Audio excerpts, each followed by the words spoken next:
আদিয়ান আদিয়ান আদি চলে যাচ্ছ কেন?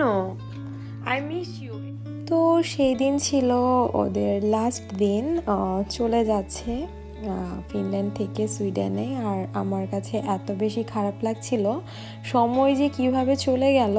মানে আমি ওই সময়টা খুবই এনজয় করেছি, ওরা ছিল আমার একদমই অনেক সুন্দর সময় কেটেছে। তো চলে যাচ্ছে সেদিন আমার খুবই খারাপ লাগছিল। তো ওদেরকে আমি এখন কিছুক্ষণ পর এয়ারপোর্টে নামিয়ে দিব। তো আমি আমার সিটির আশেপাশে একটু ঘুরিয়ে দেখাচ্ছিলাম। সেখানে একটা জায়গা আছে বার্গার ভিলেজ, তো সেখানেই তাদেরকে নিয়ে যাচ্ছিলাম যে যাওয়ার আগে একটু টুকিটাকি ঘোরাঘুরি করাই দিই। আর এদিকে কিউটি পাইটাকে তো আমি অলরেডি মিস করা শুরু করে দিচ্ছিলাম যে চলে গেলাম কিভাবে থাকবো। আর এই যে দেখতে পাচ্ছেন এটা হচ্ছে বার্গার ভিলেজ। আর সামার টাইমটা আসলে এমনিতেই অনেক বেশি সুন্দর, তো ওদেরকে ওই জায়গাটা না ঘোরালে আমার কাছে আফসোস লাগতো। তো যাওয়ার আগে আমি সেখানে নিয়ে গেলাম। তুমি চলে যাচ্ছ? যাও না প্লিজ। তুমি চলে যাচ্ছ? আরিয়ান তুমি চলে যাচ্ছ? যাও না প্লিজ। ও ফিনল্যান্ডের আরেকটা সিটি হচ্ছে ভাসা। তো ওরা ভাসা এয়ারপোর্টে এসেছিল, তো আমি ওদেরকে নামিয়ে দেওয়ার জন্য ভাসা নিয়ে যাচ্ছিলাম। আর এটা হচ্ছে ভাসা সিটি সেন্টার। তো সেখানে একটু ওদেরকে ঘুরে ঘুরে দেখালাম।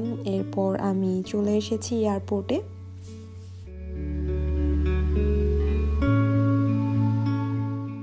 বিদায় আসলেই অনেক বেদনাদায়ক। যখন কেউ আসে তখন তো অনেক বেশি এক্সাইটমেন্ট কাজ করে, কিন্তু যখন চলে যায় তখন যে কী পরিমাণ খারাপ লাগে, মনে হয় অনেক বেশি মায়া লাগিয়ে দিয়ে চলে গেল। তো আমি খুবই খুবই খারাপ লাগছিল, এই কিউটি পাইটার জন্য তো আরও বেশি খারাপ লাগছিল।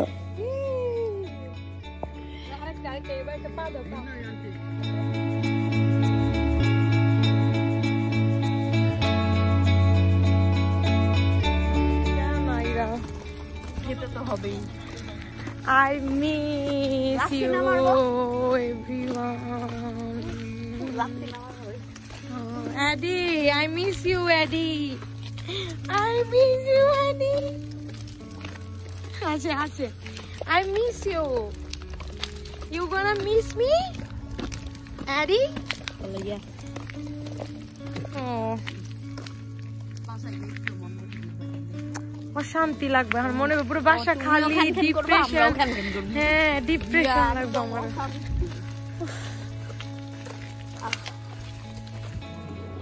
আদিয়ান কাম পা থ্যাংক ইউ।